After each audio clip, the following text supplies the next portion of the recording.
A Oi, que já foi a maior operadora de telecom da América Latina, teve a sua falência decretada. E eu não fiquei surpreso, porque eu vi isso ser plantado com os meus próprios olhos. Na época eu tinha acabado de fundar uma startup chamada Paylevel, que tinha recebido investimento da Rocket Internet, a mesma que investiu na EasyTaxi, na Canoo e na Mobile.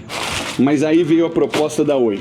Salário alto, bônus de 18 salários, um cargo de peso. Eu pensei 2 vezes, mas eu aceitei.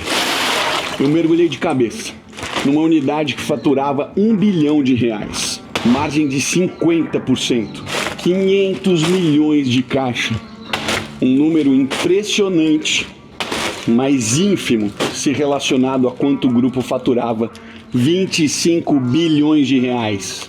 E a minha missão era simples: fazer uma reestruturação tributária que traria mais 500 milhões de reais por ano no caixa e investir 360 milhões de reais em inovação. Como qualquer executivo que leva o seu trabalho a sério, eu comecei fazendo o básico: entender as pessoas, os processos e os números. Em poucos dias eu conversei com mais de 400 pessoas, mas um número específico me chamou a atenção.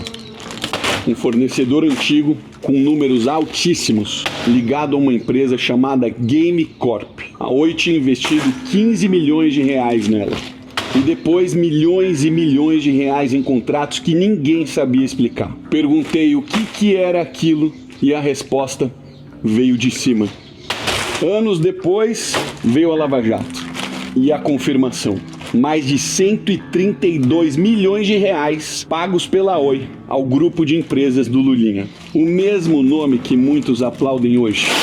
Foi ali que eu percebi o tamanho da podridão. Dentro da empresa, tudo era dividido. De um lado, os acionistas que mandavam, do outro, acionistas que também mandavam. Cada grupo com seu feudo, sua diretoria, sua fatia de poder.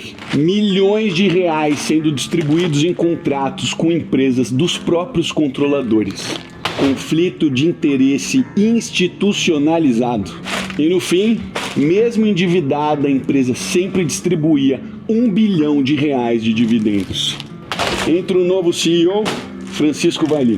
Salário alto, respeito no mercado, o tipo de executivo que vai arrumar a casa. Mas durou só 18 meses, porque quem quer fazer o certo incomoda quem vive do errado.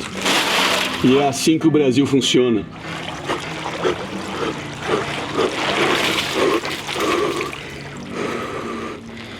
Quem tenta consertar o sistema é expulso por ele. Quando eu saí de lá, eu já sabia o que viria. Era só uma questão de tempo até o colapso. A empresa ainda tinha bilhões em caixa, mas nenhuma alma no comando. Diretorias loteadas, decisões políticas, favores em troca de silêncio. E por trás de tudo, uma cultura de mediocridade premiada.